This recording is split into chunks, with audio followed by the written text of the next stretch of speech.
Today, we're diving into one of the most ancient and honestly, most powerful connections humanity has ever had: our spiritual bond with fire.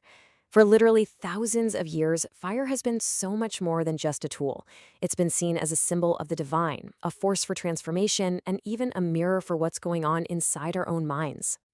I mean, it all starts with that simple universal feeling, doesn't it? The way a campfire or even just a candle flame can be totally mesmerizing.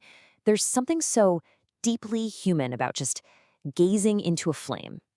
And today, we're going to explore the deep spiritual roots of that very instinct. So, the first thing we have to get our heads around is that fire is never simple. In pretty much every tradition you look at, it has this powerful duality. On one hand, it's the hearth, the campfire, the light in the darkness, a symbol of safety, community, and even divine love. But on the other hand, it's wild, it's all-consuming, it's a symbol of danger and even divine judgment. And that tension, that's right at the heart of its spiritual power. So where did this incredibly deep, symbolic connection even come from? Well, to figure that out, we have to go way, way back to our primal spark and see how this elemental force first became something truly sacred. Okay, just try to wrap your head around this number: 400,000 years. That's how long our species has been evolving alongside controlled fire. That immense shared history didn't just give us a way to cook food or stay warm, it seems to have literally baked a deep psychological comfort with fire right into our collective DNA. It made it the most natural bridge possible between our physical world and our spiritual curiosity. And, of course, that shared history didn't just stay in our subconscious. It evolved into something much more formal. Religions all over the world started to use fire as this incredibly powerful bridge, a way to connect with the divine through communal rituals and worship. And you can see this pattern pop up across so many different cultures.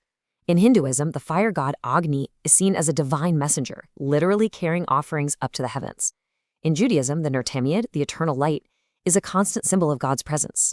And in so many African traditions, ceremonial fires are a gateway to communicate with ancestors.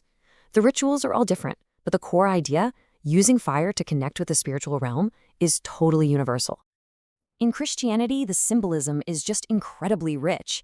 I mean, the Holy Spirit famously descends as tongues of fire. The huge Paschal candle you see at Easter represents Christ as the light of the world. Even the simple act of lighting a small votive candle becomes this beautiful physical symbol of a prayer rising toward heaven. And then you have that powerful metaphor of the refiner's fire, which purifies the soul. And that brings us to this powerful, powerful quote from the 13th century Sufi poet Rumi. This is a real turning point in our journey today. Set your life on fire, seek those who fan your flames. With these words, we shift our focus away from the external, communal flame to something much more personal, much more internal. So this leads us right to the idea of the fire within. This is where fire stops being just an external ritual tool and becomes this potent metaphor for all the spiritual processes that are happening inside each and every one of us. And get this, it isn't always just a metaphor. Take Tumo, for example. It's this advanced Tibetan Buddhist practice, and it's a literal discipline of generating intense spiritual heat inside your own body, all through meditation and breathwork. And they use this inner fire to burn away internal obstacles and impurities on the path to enlightenment. And this is where things get truly mind-bending. This isn't just a story, it is a scientifically verified phenomenon. In controlled studies, advanced practitioners have shown they can dry freezing cold, wet sheets that have been draped over their bodies using nothing but the internal heat generated by their Tumo practice. I mean, what an incredible display of the mind-body connection. But, not all inner fire philosophies are the same. You have these two really different paths. On one path, like in Buddhism, the goal is actually to extinguish the fires, specifically the three fires of greed, hatred, and delusion.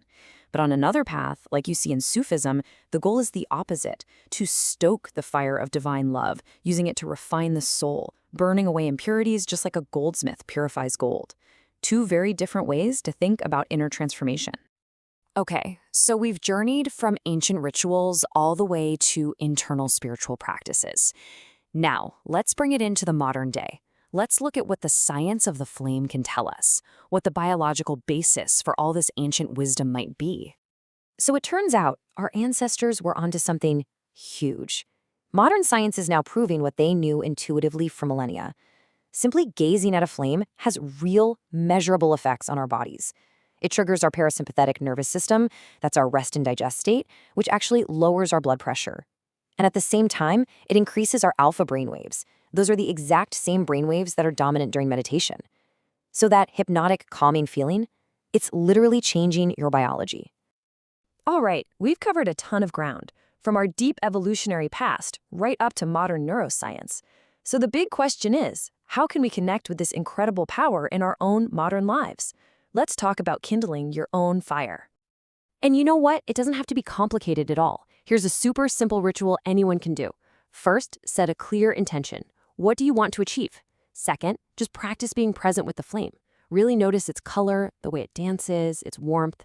Third, symbolically offer something to the flame to be transformed, maybe a worry or a belief that's holding you back. And finally, when you're done, just take a moment to reflect with gratitude. It's such a small way to create a sacred moment in a really busy day. And that's really the beautiful, unbroken thread running through all of human history, isn't it? From that first primal campfire that gave our ancestors safety and community, all the way to a single candle on a desk that helps us focus our mind today, the spiritual flame is still here. It continues to burn. And so that really leaves us with one final thought. The flame is the ultimate symbol of transformation, of turning matter into light and heat. So as we close, the real question I want to leave with you is this: what in your life is ready for transformation?